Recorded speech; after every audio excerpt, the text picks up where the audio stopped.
Before T-Rex ever roared, before velociraptors hunted in packs, the Earth was already teeming with monsters. Real monsters. Creatures so massive, so alien, and so unbelievably terrifying, they make even the fiercest dinosaur look tame.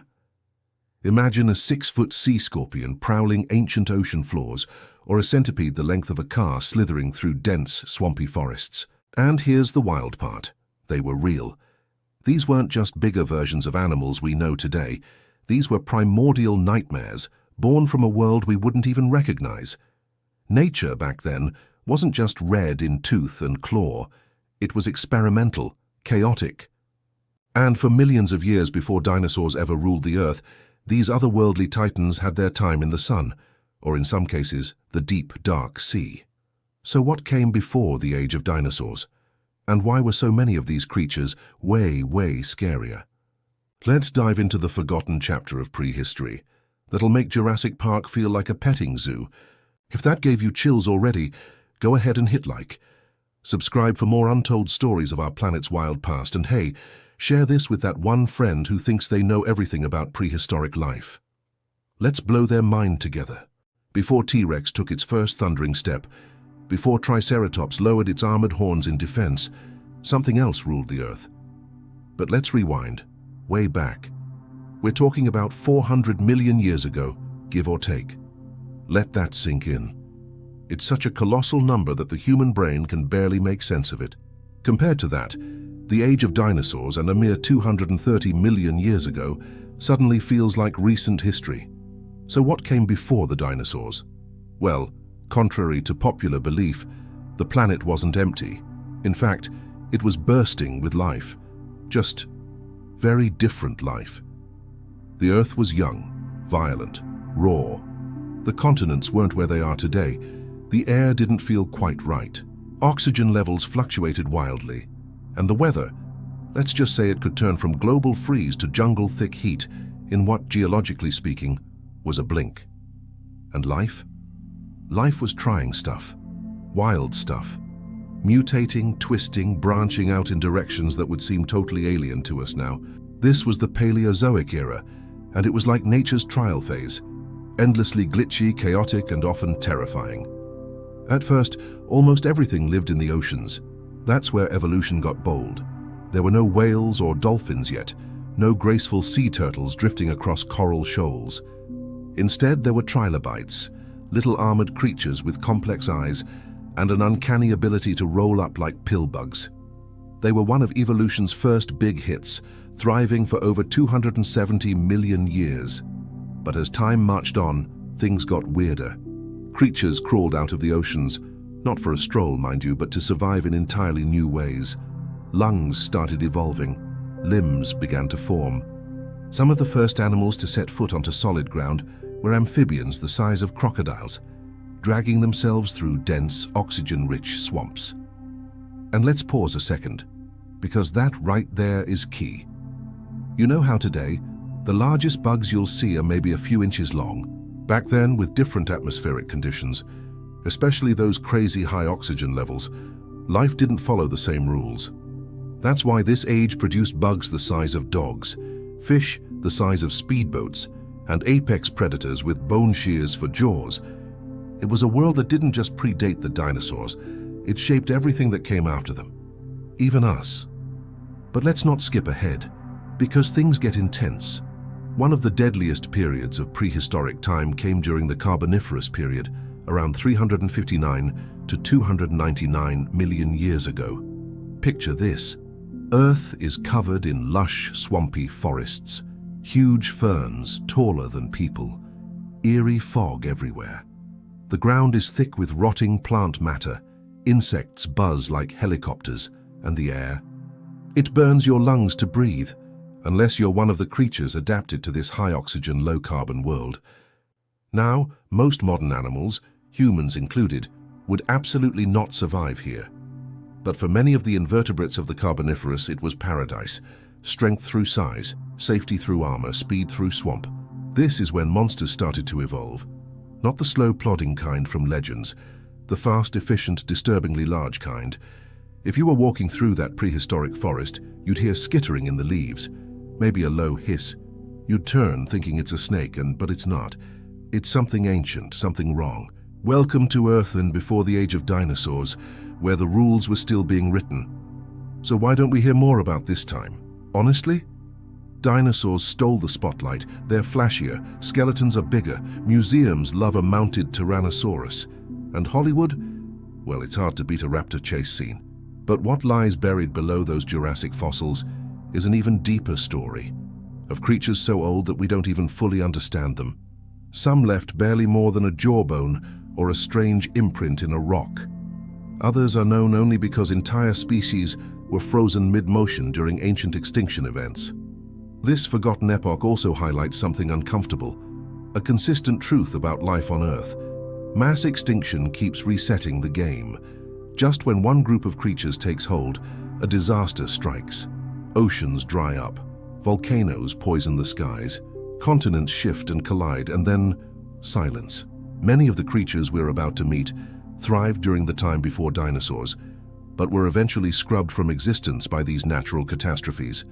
They're not just scary because of how they looked or what they hunted. They're scary because they were winning until they weren't. Think about it. Evolution isn't a straight line. It's a chaotic web with branches and dead ends everywhere. The dinosaurs didn't evolve from a straight line of increasingly better designed lizards. They were the product of thousands of ancient creatures, some successful, some evolutionary failures, clawing their way through extinction, competition, and climate upheaval. The horrifying mega-predators and jaw-dropping anomalies we're about to explore may not have made it to the present, but their DNA, their legacies, they're still in us, in birds, in mammals, in the whisper of genetic material that got carried forward, somehow, against impossible odds. So if you felt something primal stir when you're near the ocean, or sensed an uncanny fear when a centipede darts across your wall, maybe it's not your imagination, maybe you're just remembering. And now that we've set the scene, the silence before the storm, it's time to meet the ones that ruled before the dinosaurs even had a name. And trust us, we're starting with a monster you do not want in your garden. Let's paint a picture. You're walking through a dense ancient forest. Ferns taller than you rustle in the windless air. The ground is soft and damp beneath your feet. The sky above is thick with mist. There are no birds chirping, no mammals scurrying, just silence. Then a low, rhythmic rustling, not from a bush, but across the forest floor. You turn your head and freeze. Something's moving through the ferns. It's long, armored, segmented, and it's big. Not lizard big, not that's a weird snake big. We're talking 8 feet long, 2 feet wide, a crawling wall of exoskeleton. Meet Arthropleura, the stuff of nightmares, and a real-life prehistoric colossus of the creepy crawly world. So what exactly was Arthropleura? The name comes from Greek, arthron, meaning joint, and pleura, meaning side. Fitting because this thing had up to 30 armored body segments, lined with jointed legs on either side. If you've seen a modern-day millipede squirming along a sidewalk after the rain, imagine that, then scale it up to the size of a sofa and cover it in natural armor plating. It lived during the Carboniferous period, around 315 to 299 million years ago, the same time that massive swamps and towering club mosses covered what we now call Europe and North America. And while dinosaurs get all the fame, no land invertebrate, then or now, has ever matched Arthropleura's size. Let that sink in. It's the biggest bug to ever walk on land. And now for the cliffhanger you didn't expect. Scientists aren't even sure if it was a predator. That might sound like a relief, until we tell you the rest. You'd think something with dozens of legs and a body like a medieval battering ram would be a fearsome hunter, right? And it's easy to picture Arthropleura stalking early amphibians, crushing them with its bulk before chomping them apart. But it probably didn't, at least not in the traditional sense. Fossilized tracks left behind by Arthropleura suggest it wasn't a speed demon. It glided across the forest floor undisturbed, like it owned the place. And while we haven't found a complete skull just yet, frustrating we know, there's evidence to suggest it may have been herbivorous. Yeah, a gentle giant? Maybe. But let's not sigh in relief just yet. Because think about it, for something to survive and thrive at that size, It had to have some serious evolutionary advantages. One of its biggest, the atmosphere. During the late Carboniferous, oxygen levels were ridiculously high. Today, Earth's atmosphere holds about 21% oxygen. Back then, closer to 35%. That's a massive difference. And for invertebrates, creatures that breathe through spiracles instead of lungs, more oxygen meant one simple thing: they could grow massive. It was the ultimate evolutionary cheat code. Arthropleura didn't have lungs or a circulatory system sophisticated enough to support mega-sized life today. But at the time, the super-oxygenated air did the heavy lifting. It's sort of like playing a video game on easy mode, where evolution has unlimited stamina. Oh, and that exoskeleton? It wasn't just for show. It helped Arthropleura retain moisture and protect its soft underbelly, but it also made it feel invincible. This thing didn't need speed, it had presence. Imagine trying to take down a slow-moving tank with mandibles. And speaking of mandibles, while we can't say exactly what Arthropleura's mouth looked like, related ancient millipedes and centipedes had powerful sets of jaws, perfect for chewing through thick vegetation, or possibly smaller creatures when other food was scarce. Was it opportunistic? Almost definitely. Was it harmless? Absolutely not. Here's where things get creepier. Modern centipedes, even the little ones, are notoriously aggressive. The giant centipede of the Amazon, Scolopendra gigantea, can take down bats in midair. Now picture a version of that centipede that could wrap around your car. Even if Arthropleura didn't go picking fights, you did not want to get in its way. If anything threatened it, its sheer bulk could crush a dog-sized predator under its plated body.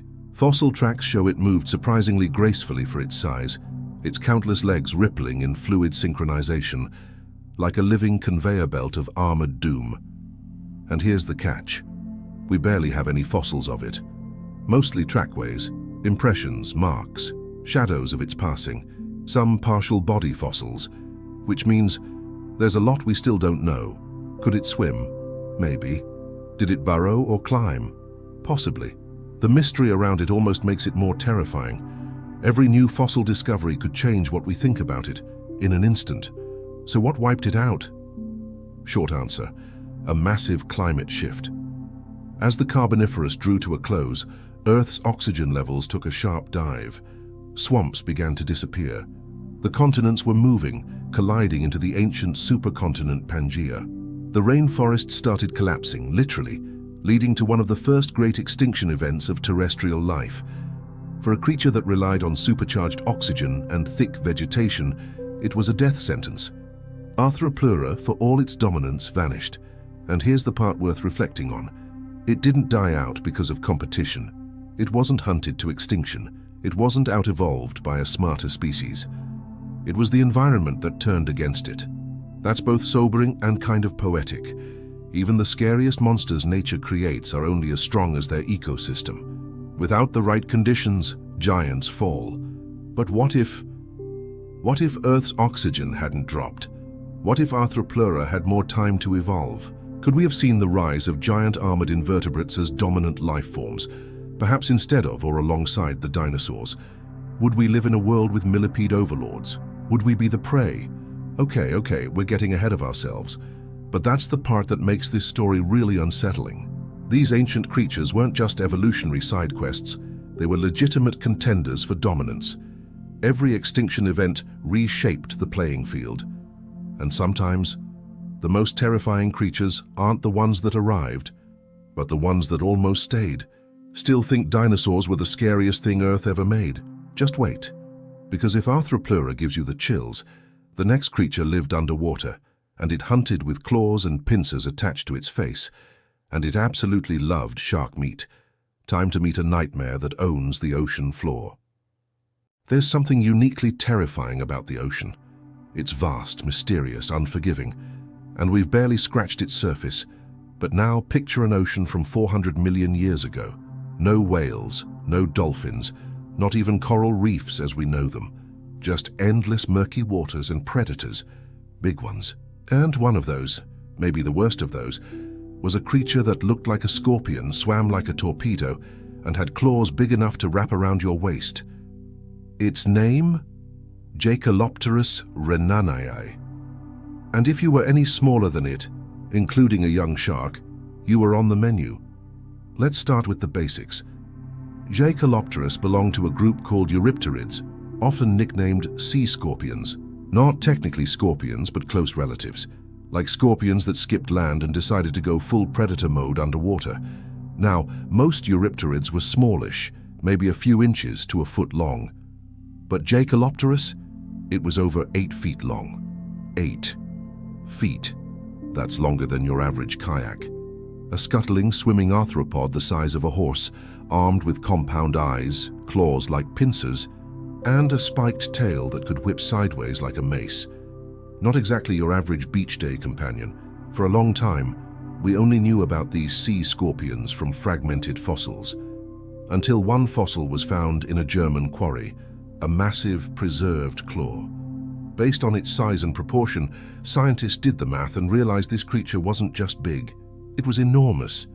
Suddenly, Jacalopterus went from footnote to headline, the largest arthropod to ever live. Not land-based like Arthropleura, aquatic, and that gave it even more freedom to grow. No gravity to fight, just depth, silence, and danger. And what made it terrifying wasn't just the size, it was the design. Its body was long and narrow, perfect for slicing through water. Along its sides, leg-like appendages helped it scuttle along the seafloor. But it also had a pair of massive swimming paddles, like evolutionary flippers, meaning it didn't just crawl. It darted, ambushed, struck. At the front, gigantic serrated pincers. Not for grabbing pebbles, mind you. These were the tools of a hunter. They would clamp down on soft prey, slicing through fish flesh or even the armor of weaker Eurypterids. And get this, those pincers, just one of them, were over 18 inches long. Now, let's talk vision. Jacalopterus had compound eyes, like modern insects and crustaceans. That means it saw the world in little pixelated segments, perfect for detecting movement. Add that to a long, flexible tail with a spike at the end, and you're looking at one of the most efficient predators of its time. In today's ocean, top predators are bulky: sharks, orcas, leviathans. In the ancient seas, this was the apex. But who, or what, did Jacalopterus prey on? Glad you asked. At the time, Earth's oceans had a bizarre and diverse lineup of aquatic life. Early jawless fish, armored placoderms, trilobites crawling along the bottom. It was a buffet. But there's one particular prey big enough to make this even scarier: early sharks. Yes, you read that right. Jacalopterus likely hunted sharks. Not the 20-foot monsters we imagine today, but smaller relatives, like Cladocelac, a primitive shark that rarely exceeded 6 feet. Sleek, quick, but poorly armored. And here's the thing. In some fossil deposits, you find both Eurypterid fragments and shark bones together, with damage that strongly suggests aggressive confrontation. In other words, they weren't just neighbors, they were rivals, and the bigger predator usually wins. Imagine that, it's a world where sharks had to watch out for something worse. One of the most chilling things about Jacalopterus isn't its size or its hunting habits, it's the way it disappeared. See, this apex predator thrived during the Silurian to Devonian periods, a time of active marine diversification. Life underwater was exploding with new forms. But then came one of Earth's first major extinction events, the Late Devonian extinction, a slow-motion ecological collapse that lasted millions of years.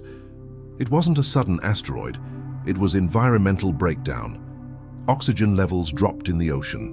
Reefs died. Algae blooms suffocated marine life.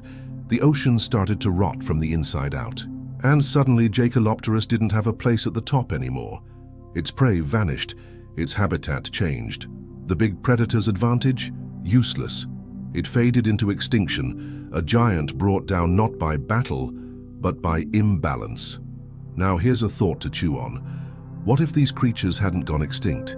Jacalopterus had everything going for it: armor, speed, weaponry, vision. So imagine if evolution had kept this train going.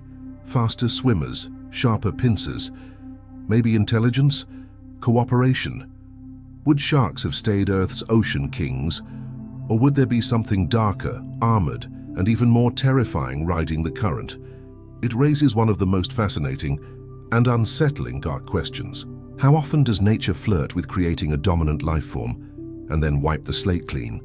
Most people think of ancient sea monsters and picture mosasaurs or giant squid, but they miss this chapter, the arthropod era. Creatures like Jacalopterus weren't just bizarre, they were ahead of their time. Advanced predators evolving before dinosaurs even existed. And here's the kicker. A version of this ancient killer may still echo today. Modern horseshoe crabs, eurypterid cousins, scorpions, distant relatives. Some scientists believe that studying eurypterids could help us understand how predatory behavior evolved. Not just in arthropods, but in everything from sharks to humans. Because in a way, we all inherited something from creatures like Jacalopterus. The drive to dominate, to hunt, to survive. And that's the part that sticks with you. So far, we've seen an armored garden monster and a scorpion the size of a dining table. But we're not done rewriting what you thought prehistoric terror looked like. Because next we're meeting a jaw on legs. A beast whose mouth could literally snap bone in half. And it didn't use teeth. It used jaw bones as blades. Get ready for Dunkleosteus. Okay, deep breath. And forget everything you know about sharks, crocodiles, or even dinosaurs for a second. Picture a creature that doesn't need teeth. Instead, its entire skull is weaponized. Two massive slabs of sharpened bone clamped together like guillotines. Rubber band fast twitch muscles yank them shut with such speed and force they can slice through armor and bones and possibly entire prey fish in half. Now pair that with thick armor plating, a torpedo-shaped body, and an attitude problem. You've just imagined Dunkleosteus, the prehistoric nightmare machine that's often celebrated as the most terrifying fish to ever live. And spoiler, it wasn't even a dinosaur.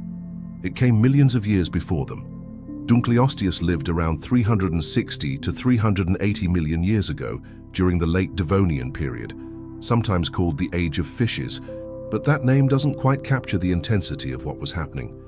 This was a golden era for marine life. Fish were diversifying like mad, some with bones, some with cartilage, others experimenting with lungs, armored plating, even rudimentary limbs. But in a world full of evolutionary experimentation, Dunkleosteus was the apex. Its name combines dunkel, after paleontologist David Dunkel, and osteus, Greek for bone, appropriately named, because this animal was practically built from the stuff. How big was it? Well, that's been debated. Some estimates once placed it at over 30 feet long, roughly the size of a bus. More conservative recent estimates shrink it to around 20 feet, still the length of a large SUV. But the real horror wasn't its size. It was its face. Let's talk weaponry. Dunkleosteus didn't have traditional teeth. Instead, the front edges of its jawbones had evolved into razor-sharp, self-sharpening blades. Literally. Every time it opened and slammed its jaws shut, and it could do that in 1/50th of a second, the motion would grind the bony edges against each other, keeping them perfectly sharp at all times. Imagine biting into something, and each bite hones your blade a little more. It's like nature handed this fish a built-in chainsaw and said, "Go." Now let's talk force. Scientists estimate Dunkleosteus could deliver a bite force of over 8,000 pounds per square inch. That's stronger than an alligator. In fact, for decades it held the title for strongest bite of any known fish. This monster didn't just eat, it crushed, it shattered. It vaporized the line between predator and tank. And what did it eat? Almost whatever it wanted. Fossil evidence, specifically the contents of fossilized stomach areas, shows that Dunkleosteus preyed on other armored fish, including fellow placoderms, early sharks, and ammonites. It wasn't nibbling at soft-bodied prey. This fish enjoyed cracking into walking or swimming Fort Knoxes. In some specimens, scientists discovered shards of bone that were never digested. Translation: Dunkleosteus ate so aggressively it sometimes swallowed chunks of its own prey's skeletons that it then regurgitated later. Yes, it chewed on creatures and occasionally crunched up stuff it physically couldn't even digest, just because it could. Bit of a power move, really. So what did this aquatic bruiser actually look like? The head and front of the body were clad in thick interlocking plates of bone, kind of like a medieval knight's helmet merged with a fish tank. This armored casing gives placoderms, the group Dunkleosteus belonged to, their name. Placo meaning plate, derm meaning skin. Behind that tank-like skull, its body tapered back into something more hydrodynamic. We haven't found many fossils of the back half, which led to some debate among scientists. But the general consensus is that it had a powerful, muscular tail similar to a shark's, meaning it wasn't just tanky, it was fast. Visualize a predator bigger than a great white that can swim like a tuna and bite through metal. Not exactly the kind of fish you want chasing you. But wait, there's more. Dunkleosteus didn't use its speed to overwhelm its prey with long pursuits. Instead, it was an ambush predator. Fossil sites suggest it patrolled reefs or hunted near the seabed, lurking and waiting for weaker fish to swim too close. And when they did, snap. Its jaws could open so quickly that the sudden vacuum would actually suck prey straight into its mouth, a method known as suction feeding. One moment the ocean's calm, the next you're inside a food processor. What's even scarier, there's evidence to suggest intraspecific combat, meaning Dunkleosteus fought other Dunkleosteus. Fossils show bite marks that match the curvature of its jaw blades, and they're on each other. So not only did this thing rip through anything that moved, it had no issue going head-to-head with its own kind. Let's be honest, this fish was basically a boss fight. But as always, apex predators don't last forever. Dunkleosteus vanished during the late Devonian extinction event, a drawn-out ecological collapse over millions of years. The oceans lost oxygen, coral reefs died, plankton, the base of the food chain, weakened. Slowly, the diversity of fish crashed, and just like that, the bony battle tank was gone. Some scientists argue that the rise of faster, more nimble ray-finned fish with real teeth and better-fitted jaws gave the edge to a new generation of predators. Unlike Dunkleosteus, these fish were sleeker, more adaptable, less monstrous, but more efficient. Out with the brute force, in with precision. But one thing's for sure. Once you've seen Dunkleosteus, every modern fish, even a great white, feels just a little less intimidating. So here's the existential twist. What's more terrifying? The idea that something this dangerous once roamed the oceans, or the idea that evolution didn't take it further, because if it had lasted longer, even adapted to new marine ecosystems, there's no telling what it could have become. Smarter, bigger, amphibious, and if that sounds like science fiction, so did a blade-faced armorfish once upon a time. We've now explored 3 of the most terrifying prehistoric creatures outside the dinosaur lineup, and already we've seen enough nightmare fuel to make T-Rex look like a museum greeter. But we're about to step away from the oceans and take a good long walk into the age before mammals. Up next is a grin from your nightmares, a creature with saber teeth long before saber-toothed cats existed, a warm-blooded, cold-hearted blend of reptile and mammal that hunted with terrifying precision. Say hello to Gorgonops. Let's start with this. Before lions roared, before the first saber-toothed cats flashed their deadly fangs, there was Gorgonops, and it was doing the saber-toothed thing before it was cool by about 250 million years. Now, be honest, you've probably never heard of it, and that's a shame because Gorgonops wasn't just another scary skull in a museum drawer. It was something else entirely. It was a proto-mammal, a warm-blooded predator with a predator's brain and a killer's face that roamed the earth before the first dinosaurs even hatched. Not quite reptile, not quite mammal, but all business. So let's meet the creature that might just be your very, very distant cousin and could have made a Jurassic Park raptor run for its money in a one-on-one fight. Gorgonops lived during the late Permian period, around 260 to 250 million years ago, back when all the Earth's continents were still crunched together into one giant supercontinent, Pangaea. Imagine vast stretches of unforgiving wilderness, harsh deserts, dense forests, lands with brutal dry seasons and sudden storms. It was a world of extreme climates, but life was thriving. Giant amphibians, huge insects, strange plant life, and in this growing ecosystem, something new was rising: the therapsids. Basically, evolution was testing something radical, combining traits of reptiles and mammals. Strong jaws, warm-blooded metabolism, upright walking posture, more complex brains. Gorgonops was one of the apex forms of that experiment. Its name says it all, Gorgon's Eye. Named after the mythical Gorgons of Greek legend, creatures so terrible they turned people to stone at the sight of them. And yeah, with its skull alone, it earned the title. Let's break down how it looked. Gorgonops species varied in size. The larger ones, like in Inostrancevier, reached lengths up to 12 feet from nose to tail. That's about the size of a polar bear. Others were smaller, more streamlined ambush predators. The head, long, narrow, purpose-built. It had saber-like canine teeth that could grow up to 6 inches in the biggest species. These weren't like the curved fangs of saber-toothed cats, but thinner, sleeker, faster-functioning slicing tools. Once sunk into flesh, they tore through muscle and tendon like a hot knife through butter. Its eyes were forward-facing, binocular vision, giving it depth perception. This is important because most reptiles have side-facing eyes. Forward-facing suggests Gorgonops hunted with precision, stalking, judging distance, and going in for the kill like modern cats or birds of prey. It likely had a semi-upright gait, not dragging its belly across the ground like a lizard, but pushing up on limbs, almost dog-like. That gave it speed, maneuverability, and power on land. In short, it wasn't a plodding dragon. It was a sprinting, lunging, warm-blooded killer. And here's the kicker. Much of what we know about mammals may have started here. You see, Gorgonops wasn't a dinosaur. It wasn't even part of the reptilian family tree.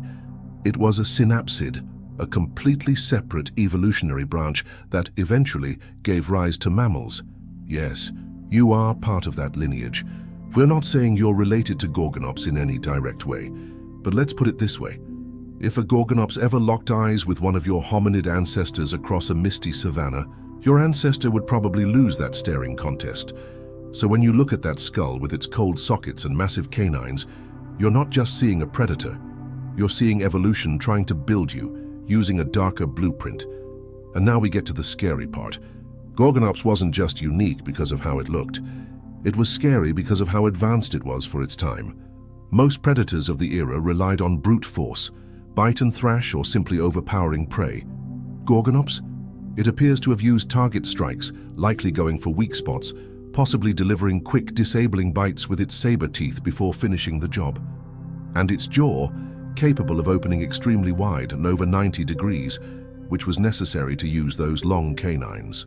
That means it could take huge bites, letting it dispatch prey larger than itself. Fossils suggest it preyed on massive herbivorous synapsids like Dicynodon, which could be over 6 feet long and weighed hundreds of pounds. Gorgonops didn't nibble at the edges of the food chain. It hunted the big guys, and there wasn't much, if anything, above it in the food pyramid. Except extinction. Because just as Gorgonops reached its prime, something even scarier happened. Something that didn't even have claws or teeth. Something invisible. The Permian-Triassic extinction event, also known as the Great Dying. It was the largest mass extinction in Earth's history, wiping out up to 96% of marine species and over 70% of land animals. The causes? Likely a brutal cocktail of volcanic eruptions, global warming, methane gas release, and collapsing ecosystems. It was so devastating that the Earth's biosphere took millions of years to recover. And Gorgonops vanished entirely. No survivors, no descendants at all. It was a complete evolutionary dead end. Gone just like that. Replaced in time by archosaurs, a group that would lead us into the age of dinosaurs. It's kind of heartbreaking in a way.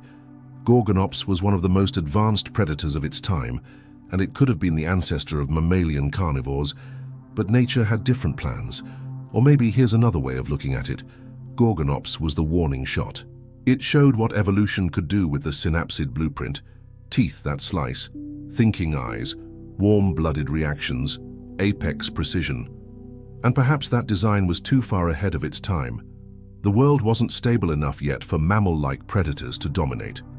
But when the time came again, millions of years later, mammals would remember and rebuild from Gorgonops's ashes. Now if you're thinking, well, at least it didn't have extra limbs or tentacles growing out of its head or something, well, you're in for a very unpleasant surprise, because next up is a creature that crawled out of the past looking exactly like a horror movie prop, and for years scientists didn't even know which way it was facing. Introducing Megarachne. And no, it's not a spider, but just wait until you see it. Let's get one thing straight right from the jump. Megarachne was not a spider. Yes, its name literally means giant spider. Yes, it looked like a spider. Yes, it scared the living daylights out of people for years because it was thought to be a spider the size of a freaking trash can lid. But the truth even weirder. And when you hear what it really was, and how it was misidentified for decades, you'll realize just how strange, unsettling, and alien Earth was during its early eras. Because Megarachne isn't just terrifying. It's a case study in prehistoric mistaken identity and in how nature doesn't always follow the script.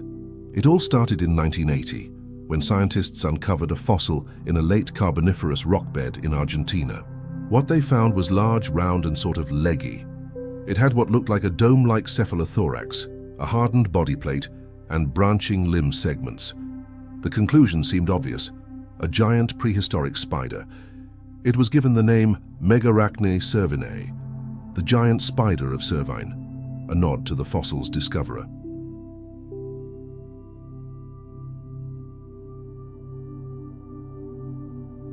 The public understandably freaked out. Museums displayed horrifying models. Documentaries included it in their lineup of nightmare fuel.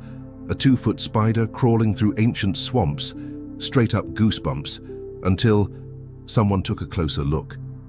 It wasn't until 2005, 25 years later, that paleontologists revisited the specimen. New imaging tech, better anatomical knowledge, and comparisons to other ancient arthropods prompted a stunning revelation. Megarachne wasn't a spider at all. It wasn't even an arachnid. It was a eurypterid, a distant cousin of sea scorpions. That's right.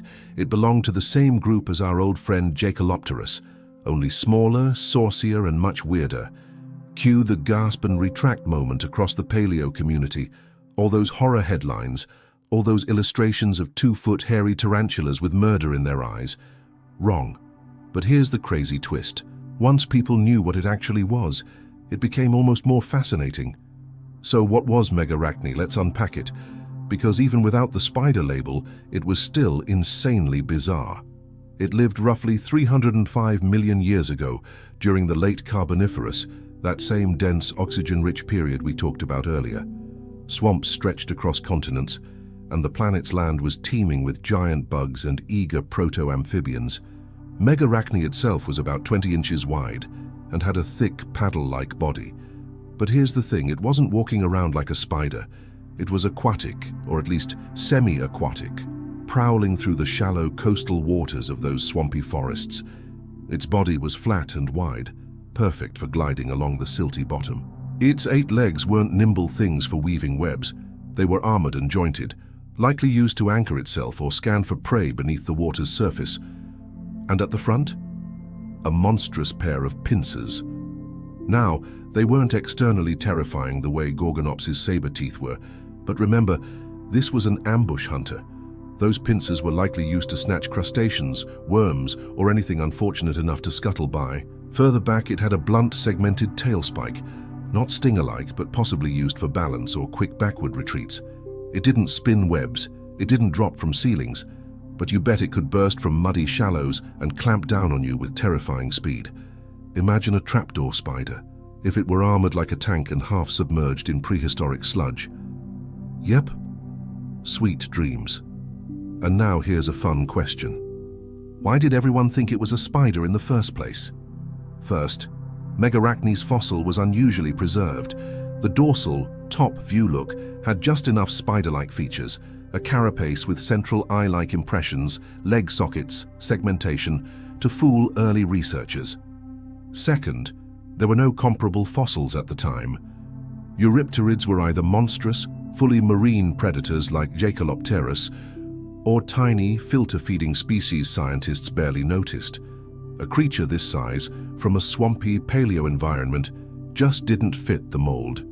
The default assumption? Giant terrestrial spider, which makes sense until you zoom in. Spiders have body segmentation into 2 parts, cephalothorax and abdomen. No visible tail, spinnerets and specialized mouthparts, none of which were present in Megarachne once better fossil layers revealed more anatomy. And remember, Science is self-correcting. The real victory here, the rediscovery. Because unlocking its true identity gave us a whole new branch of arthropod evolution to understand, a rare midpoint between full aquatic predators and the first land-dwelling scuttlers. But before we forgive it completely for not being a spider, let's acknowledge something brutally honest. Who wouldn't be creeped out by a 2-foot armored leggy thing sprinting through swamp water? It didn't need a venomous bite, massive fangs or hairy limbs to activate that primal fear. Something about ancient arthropods just hits different. Their alien appearance, their expressionless exoskeletons, the way their limbs move just a little too smoothly, it all taps into something deep inside us. And then factor in the scale. Prehistoric megafauna like Arthropleura, Megarachni, and their ilk existed on a level we can barely process today. Imagine going for a walk in the Carboniferous and seeing not mice, beetles, or frogs, but 5-foot millipedes, dog-sized dragonflies, and armored creatures lurking just beneath the water. You weren't at the top of the food chain. You weren't even relevant. You were just another soft-bodied snack, and Megarachni? It might have been in every puddle. But here's the real kicker.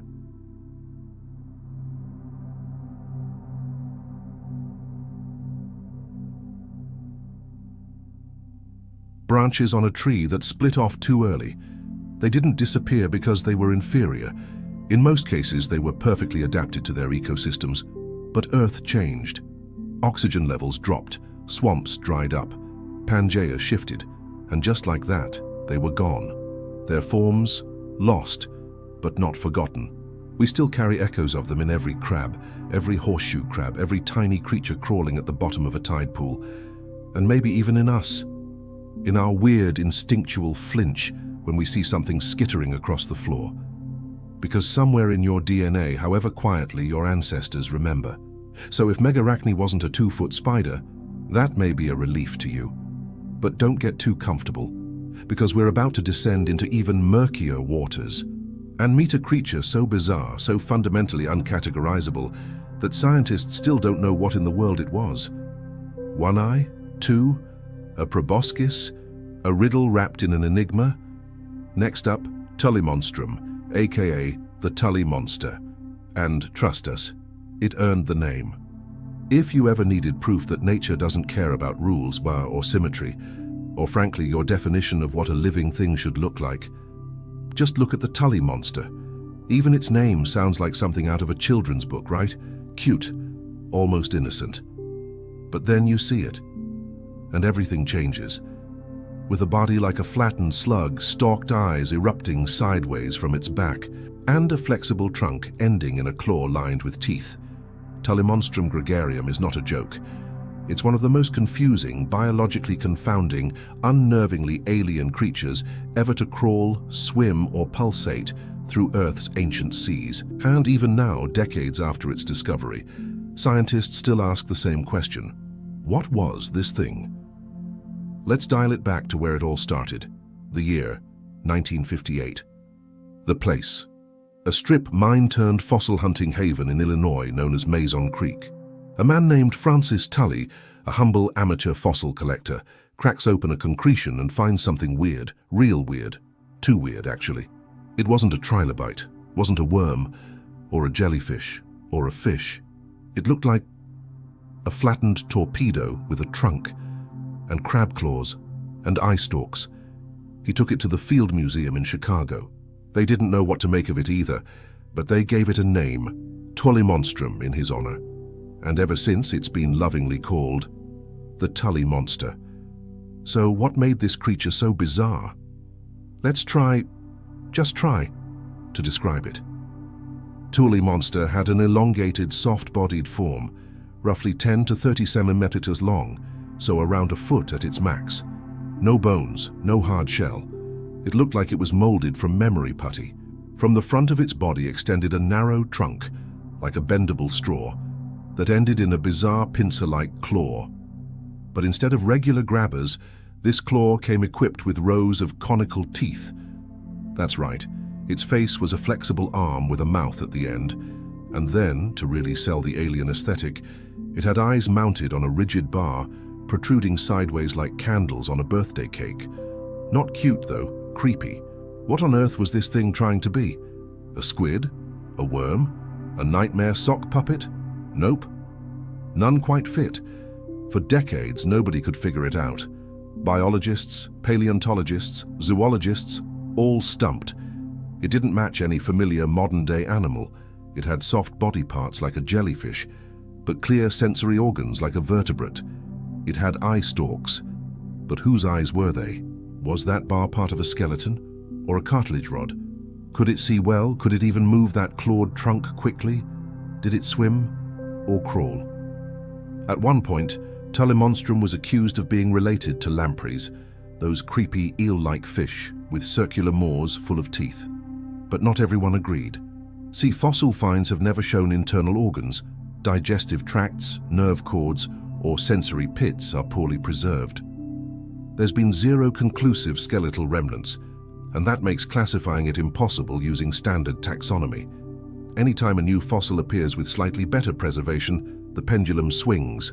One camp says, "See, it's a vertebrate." Another says, "No way, definitely an invertebrate." A few mutter, "Maybe it's neither." Because honestly, it doesn't matter how many diagrams or 3D reconstructions we make, Tully Monster just doesn't make evolutionary sense. And that's what makes it terrifying. Let's rip the bandage off here. Most nightmare creatures in prehistory can be boiled down to extremes of familiar traits. Dunklosteus, big fish, killjaws, gorgonops, saber predator, proto-mammal, Arthropleura, big bug, too many legs. But Tullimonstrum, it's aggressively uncategorizable. It's what happens when evolution loses track of its own notes, shrugs and goes, "Let's just see what happens." Imagine living 300 million years ago, swimming through a murky lagoon in present-day Illinois. You feel the water press against you. You cast a shadow over the silty floor. And then from underneath a buried patch of sediment, two eyes rise first, fixated. Then a thin, flexible claw extends forward, opens, revealing tiny teeth. Snap. Gone. Found only in the fossil-rich Mazon Creek Lagerstätte, the Tully monster is what scientists call a soft-bodied enigma. Normally, soft tissue doesn't fossilize well, but special conditions in this region preserve delicate impressions in ironstone, allowing researchers to see rare, organ-free silhouettes. But here's the thing, we've found hundreds of Tully monster fossils, which means this wasn't just a one-off mistake of evolution. Nature wasn't drunk, made this thing once and moved on. No, Tullimonstrum thrived. It wasn't some freak accident. It was successful, common, widespread in its local ecosystem. It was normal back then, that thing. And that's the part that should raise hairs on the back of your neck. Because if the Tully monster could exist, if something this absurd could thrive, what else has the planet forgotten? In 2016, a team of paleontologists once again reignited interest in the monster, with a bombshell paper suggesting that Tullimonstrum was, in fact, a vertebrate, possibly even an early jawless fish. The logic? Its eye structures showed apparent similarities to those found in living vertebrates, and some specimens faintly hinted at notochords and gill systems, things associated with fish, not invertebrates. If true, it would mean that all this time, Tully monster was less alien and more like a primitive cousin to our own line. But not everyone's convinced. Other scientists fired back with rebuttals. No presence of a defined vertebral column, no clear-finned segments. And that jaw on a stick? No vertebrate alive, when living or dead, has that feature. So the debate continues, and as of now, its true identity is still unsolved. Officially, Tullimonstrum sits in the taxonomic category of Incertae sedis. Translation: we have no idea where to put this thing. But maybe here's what's really disturbing. If the Tully monster, as weird and ancient and structurally cursed as it was, turned out to be your cousin, part of our own ancestral story, what does that say about our journey through time? Our brains, our bones, our senses, our cells. They may have evolved from creatures we can't even understand, from biological configurations that make no conventional sense, from animals that look more like deep-sea hallucinations than family photos. Maybe somewhere, buried in our neural code, the deepest layers of our DNA, there's a whisper of that flexible trunk, a sequence that remembers stalked eyes, a memory not of the future, but of crawling from it. And if you thought Tullimonstrum was as weird as it gets, well, you might want to take a seat. Because up next, a beast with a buzzsaw for a jaw, literally. Get ready to meet Helicoprion, nature's most violently confusing dental arrangement, and a shark that should not have existed. Picture this. You're swimming in the ancient ocean, hundreds of millions of years ago. The water is murky but calm. No whales, no dolphins, no octopuses, not even coral reefs.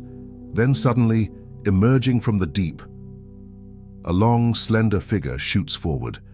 Its body twists like a ribbon, powerful, fast, undeniably shark-like, until it opens its mouth. And you see it. A spiral blade of teeth, not rows, not fangs, not jaws. An actual rotating spiral of razor-sharp teeth protruding from its lower jaw, like a circular saw mounted sideways. This isn't a movie monster or the fever dream of an overworked paleontologist. This was real. Its name? Helicoprion. And for nearly a century, scientists had no idea what to do with it. Before we get into the baffling anatomy of this nightmare fish, let's go back. Helicoprion lived during the early Permian period, about 290 million years ago, and survived nearly 25 million years, which is incredible, considering how bizarre this creature seems to us now. It was part of a group of cartilaginous fish, think relatives of modern sharks and rays. But Helicoprion wasn't just weird for its time. By today's standards, it's still in a league of its own. At first glance, you'd say it kind of resembled a shark. Sleek, conical body, pointy snout, tail for propulsion. But its most distinct and terrifying feature was buried in its mouth, a single spiral row of teeth that looked exactly like a buzzsaw tucked into its lower jaw.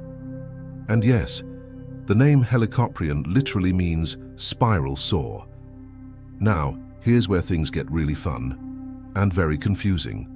Early fossil discoveries of Helicoprion only included that terrifying spiral, literally just the saw-looking whirl of teeth, no skulls, no fins, no vertebrae, nothing else. So for decades, paleontologists debated where it went on the body. Maybe it was on the creature's tail like a weapon, or on its snout like a narwhal's horn. One old reconstruction even put the spiral in the middle of its face, like some kind of prehistoric dental unicorn. It sounds ridiculous now, but imagine being a 19th century fossil hunter and digging up that thing. It looks like a prop from a horror movie. You'd have no frame of reference, no modern creature has anything even close to it. Think about it. The day-to-day tools of nature are usually recurring themes: claws, teeth, horns, spikes. This was a circular saw inside of a jaw. If nature normally writes in straight lines, Helicoprion was nature doodling in the margins. So what was that spiral actually for? Let's set the record straight. In the early 2010s, advanced CT scans of exceptionally well-preserved Helicoprion fossils in Idaho gave scientists a clear look at the jaw structure for the first time. Turns out, the buzzsaw wasn't on the tail or the snout. It was exactly where it seemed too insane to be, in the lower jaw. The spiral was made up of tightly packed, ever-growing teeth that rotated inward as new teeth grew in the back and pushed older ones forward like a conveyor belt from hell. Its top jaw had no matching teeth, just a hard surface. So when Helicoprion snapped its mouth shut, the spiral of teeth would rise upward, tearing into flesh and grinding prey against the upper palate. Imagine being a squid or soft-bodied fish swimming along, only to be slurped inward and caught in a rotary mechanism of death and digestion. Helicoprion didn't bite like a shark. It milled its prey apart, like a deli slicer with fins. And now the natural question: how big was this thing? Estimates vary depending on the species, but the largest Helicoprion may have reached up to 25 feet in length, that S longer than a great white shark. And its tooth whirl? Roughly 18 inches across in the big specimens. That's not just dental intimidation, that's anatomical madness. Now think, 25 feet of gliding, skin-covered torpedo, possibly pitch black or slate gray, swimming just below vision in the Permian oceans, striking with that absurd whirling jaw. Yeah, we'll stay out of the water. What kind of prey did Helicoprion go after? Despite how horrifying it sounds, Helicoprion wasn't munching armored prey like Dunkleosteus. It seems to have fed largely on soft-bodied animals like ancient squid, cephalopods, and invertebrates without shells. That buzzsaw jaw? Think of it like a biological can opener. Crushing shells would have been inefficient, but slicing tender prey, perfectly engineered for it. It used suction, rapidly snapping its jaws to create vacuum pressure that pulled prey into range. And then, once inside, that spiral finished the job. The cool part. As the teeth became worn, they weren't shed like shark teeth today. Instead, they just kept cycling forward in the spiral, getting pushed to the center like a roll of wrapping paper, old, dull teeth becoming part of the internal coil. Nature, efficient and horrifying. So why don't we talk about Helicoprion more? Probably because it doesn't fit the classic monster profile. No massive claws, no public-friendly T-Rex posture. Its entire weirdness is hidden inside its mouth. Most people don't even know what they're looking at when they see a reconstruction. But Helicoprion deserves more credit, not just as a prehistoric oddball, but as a reminder of how versatile evolution can be. Consider this. Sharks today haven't changed much over the past 400 million years. Their basic blueprint works. But Helicoprion? It was evolution asking a bold what if. What if we didn't just replace teeth with new ones, but built a rotating bone saw inside the skull? What if survival wasn't a game of brute force or speed, but engineering? Eventually, of course, Helicoprion disappeared. It died out near the end of the Permian, and like many creatures we've met so far, it fell victim to the Great Dying, the Permian Triassic extinction event. Oceans turned acidic, oxygen levels dropped, prey populations collapsed. Creatures like Helicoprion, bizarre, specialized, and perfectly tuned to a stable ecosystem, couldn't adapt fast enough. And just like that, the whirling jaws stopped spinning. But fossil after fossil still emerges with that iconic swirl, petrified proof that somewhere in Earth's distant, distorted history, nature tried something truly unique. And it worked. Until it didn't. So next time you think Mother Nature runs on logic, predictability, or even sanity, just remember, 290 million years ago, there were sharks with rotating buzzsaws for mouths, and people think dinosaurs were the craziest things to walk or swim the Earth. Not even close. But if you're still clinging to the hope that maybe some prehistoric critters still had a normal body plan, think again. Because coming up next, a creature so poorly understood that scientists accidentally mounted it upside down in museums for years. Meet hallucigenia, the evolutionary fever dream with spines, legs, tentacles, and no clear front or back. Yeah, we're going weirder. Close your eyes. Now imagine a creature so deeply alien, so cartoonishly confusing, that when scientists first discovered it, they literally mounted it upside down in museums, and they didn't realize the mistake for decades. That creature wasn't a joke. It wasn't a one-off fluke, it was real. It swam, crawled, twisted, thrived, long before the first dinosaurs dreamed of walking. Its name? Hallucigenia. And if you're starting to guess where that name came from, you're right. Seeing this thing for the first time really does feel like a hallucination. Let's rewind, all the way back to the Cambrian period, about 508 million years ago. This is when life got experimental. The Cambrian explosion wasn't gentle, it was geological chaos. Evolution was in overdrive, and the oceans were filled with bizarre forms, spiny worms, armored blobs, floating death pineapples. It was like the universe dropped acid and told nature, go nuts.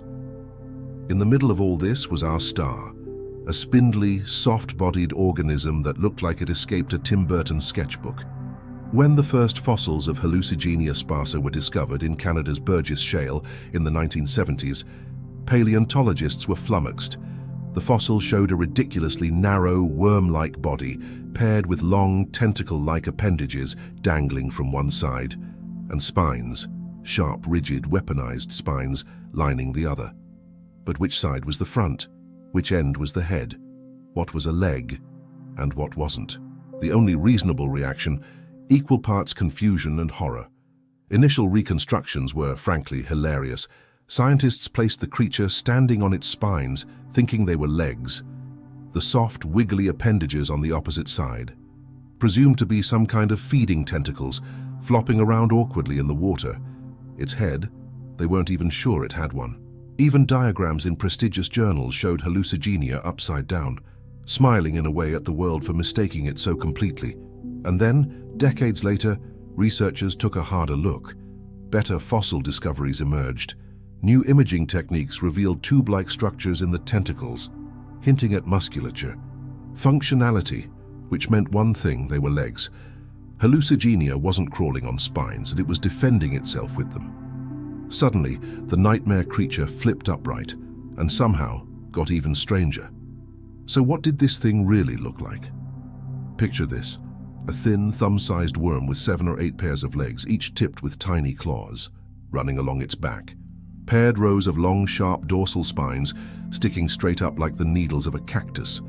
Its body was segmented lengthwise, its surface possibly smooth or lightly textured. And at its head end, a tiny, round mouth that looked more like a vacuum cleaner nozzle, paired with simple dot-like eyes that barely registered the world in front of it. Its face wasn't fearsome, its eyes weren't intelligent, but it had a presence, like something nature tried once and never dared again. Hallucigenia's entire body plan ignored everything we expect from animals: symmetry, clarity, purpose. Instead, it existed like a glitch in evolution's code. But somehow, it worked. We know hallucigenia wasn't rare. Fossil beds in Canada, China, and other parts of the world contain dozens of specimens. It wasn't some bizarre one-off. It was part of a broader family called Lobopodians, a group of primitive worm-like creatures with stubby legs, from which modern velvet worms might actually descend. And yes, that makes hallucigenia a possible great-great ancestor of today's arthropods, including spiders, insects, and crabs. Let that sink in. Inside every mosquito you slap, every spider you side-eye, every beetle you absent-mindedly crush, there's a faint echo of hallucigenia's madness humming in its cells. That weird little worm walker with dorsal daggers helped build the future. So why does hallucigenia matter today, besides being unreasonably weird? Because it's a mirror for our understanding of evolution. It exposes how fast and loose nature played in the early phases of animal life, before backbones, before bones at all, before even symmetry became standard. Hallucigenia wasn't beautiful. It wasn't fast or deadly or majestic. But it was unique. Its design wasn't sleek, and it was defensive.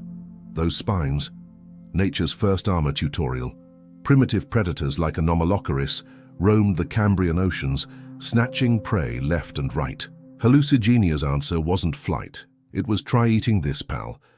Evolution doesn't have a morality. It doesn't care about aesthetics. It cares about what survives.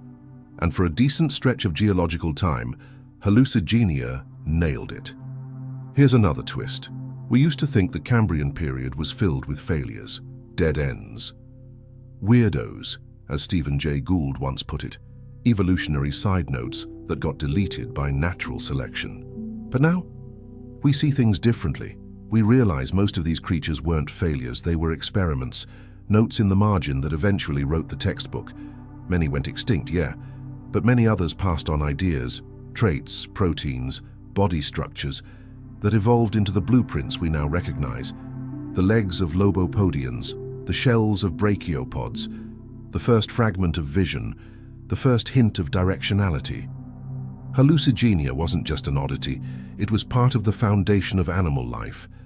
That's what makes it scary, not because it hunted you, but because it once led to you. Sometimes in horror stories, the most terrifying monsters aren't the ones lurking in the dark. They're the ones reflecting your own face back at you in warped, impossible ways. Hallucigenia does that. It's a fossil frozen in time that whispers, "You came from chaos." And not all monsters were predators. Some were pioneers. Some carried blueprints in their bizarre inverted body plans. Some slid so you could run. You want one last strange little detail? Hallucigenia's mouth had an esophagus lined with tiny teeth, pushing downward toward the stomach, so yeah, even its esophagus was messed up. Because apparently in the Cambrian, evolution looked at spaghetti worms and said, needs more teeth. As we close in on the final chapter, here's something to reflect on. We've met giants, killers, sea scorpions, saber-toothed proto-mammals, spiral-jawed freaks, and now nightmare worms that defy symmetry and logic. So here's the question. What do these creatures tell us about our world, about survival, and about ourselves? Because in our final chapter, we're pulling back the lens. We're going to ask, were dinosaurs really so bad? Or did they just have great PR? Coming up next, why dinosaurs had it easy. Dinosaurs, they're the rock stars of prehistory, the headliners, the celebrities. You say prehistoric creature, most people instantly picture a T-Rex, a velociraptor, maybe a brachiosaurus grazing in some misty valley. Their bones fill museums. Their stories fill billions of childhood imaginations. Hollywood polished them into icons, sleek predators, tragic extinction victims, kings of a lost world. But here's the shocking truth. Compared to the creatures that came before them, dinosaurs kind of had it easy. Wait, what? Let's break that down. Because what we've seen throughout this documentary isn't just a lineup of scary monsters. It's a crash course in what it really means to survive on this planet. And for millions of years before dinosaurs ever stomped onto the scene, the world was a wilder, more chaotic, deeply unstable place. Let's talk about it. The prehistoric game was rigged against early life. Long before dinosaurs, life had to claw and slither, crawl, swim, or suck its way through some of the harshest chapters our planet has ever written. We're talking biblical-scale extinction events. The Great Oxygenation Event wiped out species wholesale. The Ordovician Silurian extinction iced over vast oceans. The Devonian collapse, a slow apocalypse like watching an ecosystem's battery die in slow motion. The Permian Triassic extinction, the big one, it scrapped over 90% of marine species and 70% of terrestrial animals. This wasn't just a dying off, it was a reboot. Entire lineages erased, gone. Freakish fish, enormous insects, armored tank predators, all chewed up by nature's reset button. By comparison, the dinosaurs inherited a planet that had finally stabilized. Evolution had already chosen some winners. Oxygen found a balance, temperatures evened out, plants colonized solid ground. Prey was abundant. In other words, the dinosaurs arrived just as Earth was finally ready for giants. Dinosaurs got the runway, the others built it. Let's think about the creatures we've met. Dunkleosteus, armored blitzkrieg monster. Jacalopterus, the 8-foot sea scorpion. Gorgonops, the saber-toothed hyper-reptile forerunner to mammals. Arthropleura, land centipede the size of a surfboard. Helicoprion, shark with a saw for a mouth. Tullimonstrum and Hallucigenia, enough said.